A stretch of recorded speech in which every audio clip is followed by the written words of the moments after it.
Welcome to the Friday edition of Juan's World, and as you can see, we're back to talking heads. I was doing some recipes for a while, but I wasn't quite ready to get back in full-blooded mode because I had bought a new laptop. And one of the things about the new laptop was that I needed to install my video editor and so forth, and that was all taking time, and videos weren't happening. So now they're happening, but I want to talk about the perils of change. So let's get started.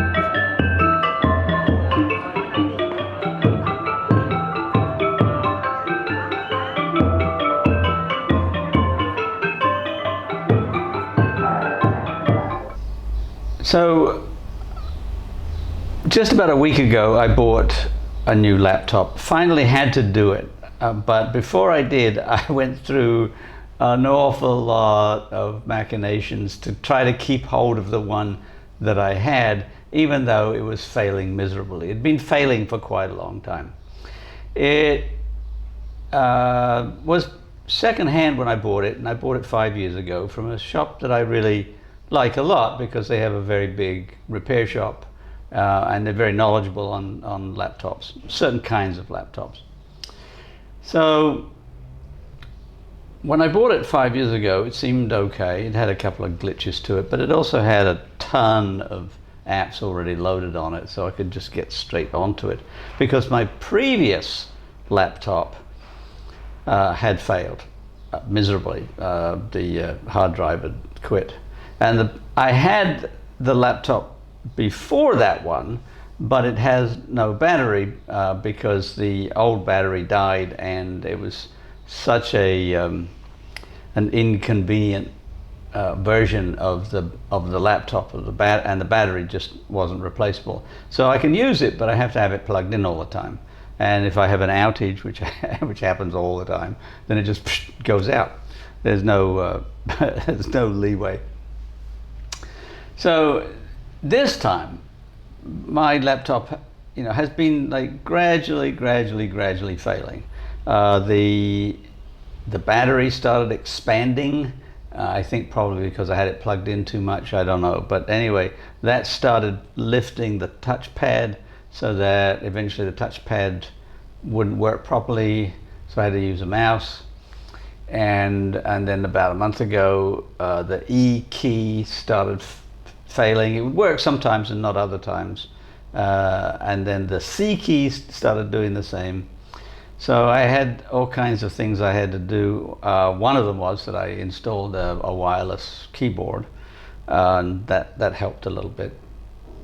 But then, all of a sudden, for no apparent reason, it just started adding plus signs all across the space in my word processor or in my browser window or whatever. It just plus, and it wouldn't stop. And I could use the laptop if I could automatically load a URL from my bookmarks, but it wasn't much use for anything else. I couldn't write with it, and eventually I just tried various things. Like, one of the things I did was to take out that really old laptop with no battery, and I would use that if the newer one was doing the plus sign thing. But I couldn't really write, because all of my writing was on my newer laptop, and if it had these plus signs going, I just couldn't use it. And I didn't want to start editing and writing on my older laptop because I couldn't then mix and match with the newer laptop with the files. You know, I couldn't exchange them very easily. So eventually I just said, okay, I'll get a new laptop. Now, the thing is that why was I limping along like for maybe like a month, I would think, maybe longer. It wasn't price. I mean, I can afford to buy a new laptop. It's not a problem. In fact, the new one, more expensive than I had hoped. But you know, put a dent. But that's okay. I haven't been traveling for a long time, since before COVID. So all the money that I spend on traveling is available for a new laptop. So that was not the issue. The issue is that when you get a new piece of equipment like that, there's a learning curve. And it's not just that you have to like figure out the apps and the keyboard and whatnot. It's that you have to download new software, whereas you're perfectly happy with the old software that you had, particularly like video editing. This video editor I've been using for about, I think, 9 years now, and I'm used to it. I'm used to how I load files into it, how I edit them, cut them together, adjust the sound, and so forth. And in fact, the first thing I did when I bought the new laptop was to try to download this version of the software, and it just didn't work. I mean, there were just various things that I couldn't manage, and so I ended up having to buy the latest version of this software. And it's different. I mean, it's going to be good eventually, because you'll see when I finally learn all the twiddles and knobs, because the transition's a lot more fruity. I can use AI to turn my image from what you see now into anime, and I can, add like various sparkles and things, but I'm not going to do it just yet, because I got to learn it, and I got to make sure that I know what I'm doing. And the same is true for all of the software that I've uploaded. That everything's a little bit different. And yeah, I'll admit I'm an old git. I don't like to change, but I realize that if I learn these new things, then it'll be good in the long run. But I'm just resistant to change. And the fact of the matter is that in some ways we're all resistant to change. Now, why is that? Why do we look back and say, things were so much better in such and so period of time? Well, if you're going to be honest, that's not really true. I mean, I can look back on my childhood, particularly when I was growing up in South Australia. Well, life was very simple. At the very beginning, that is when I first moved there, when I was 6 years old, we didn't have a television, because South Australia didn't have television in those days. We didn't have a telephone. Nobody had a telephone except the very rich. We had a car, one car, which my father, drove us around in, drove us to school each morning, and he was a teacher, so he drove us first of all, or at least the youngest of us, to the primary school, and then he went on with the older ones to the high school. And on Saturday mornings, we would go down to the main street in the town where we lived, and my mum would do her main shopping for the week, and I would hang out on the street and meet some school friends or whatever, or go gallivanting around with my sister, or whatever. And then when we got back home, I'd hang out on the street where we lived with all the other kids who lived in the same development, and we'd get up to some pretty awful things, but we just kind of played around. Then eventually they got around to having television in South Australia, and so in the mornings I might watch some westerns or something like that, rather than going out and hanging out with the kids. But it's just a very simple life. I didn't pay bills because I wasn't the adult.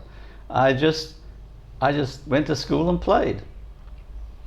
Well, that's because I was a kid, and my life now is much more complicated.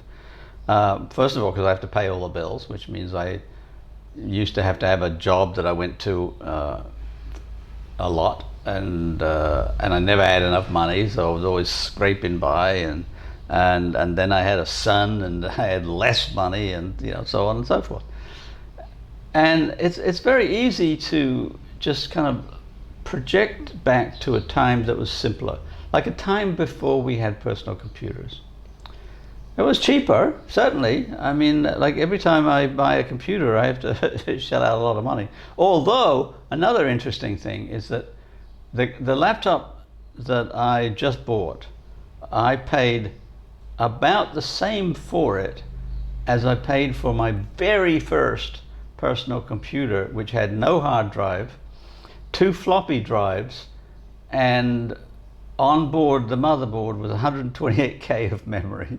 I mean, and I bought a cheap version, knockoff of the IBM PC, which was retailed at $5,000 back in like 1983, 82, 83, something. Now imagine that. That means that 5,000 would probably be more like 10,000 now. And imagine what you can buy in the way of computing power for $10,000 nowadays. It's ridiculous. Same was true with DVD players, which were enormously expensive when they first came out, and then they just went down to virtually nothing.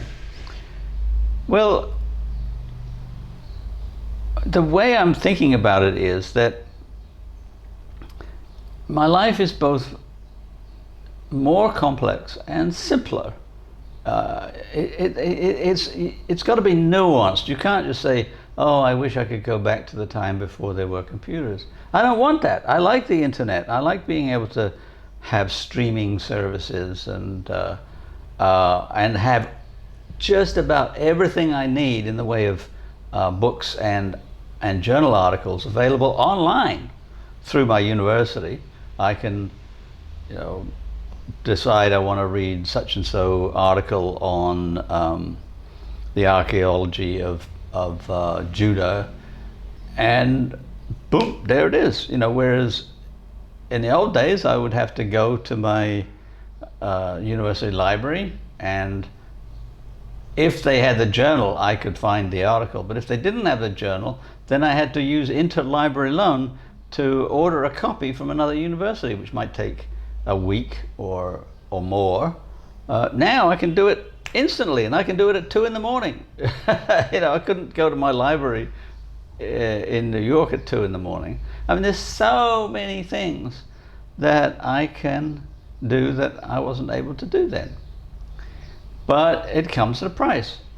First of all, like a physical price. You have to pay for the technology, but it also comes with certain rights and obligations, including the learning curve. I have to learn how to get these things, and it all takes time. And so that's why when my old laptop was dying, I didn't just immediately say, oh, I'm going to go out and get a new one. I kept saying, oh, I can manage. Yeah, the pluses are a nuisance, but I'll just play with my old computer until it goes away. Because it did go away every day. If I switched off the computer and left it not doing anything for 5 or 6 hours, when I put it back on, it wasn't doing the pluses, and that's how it is now.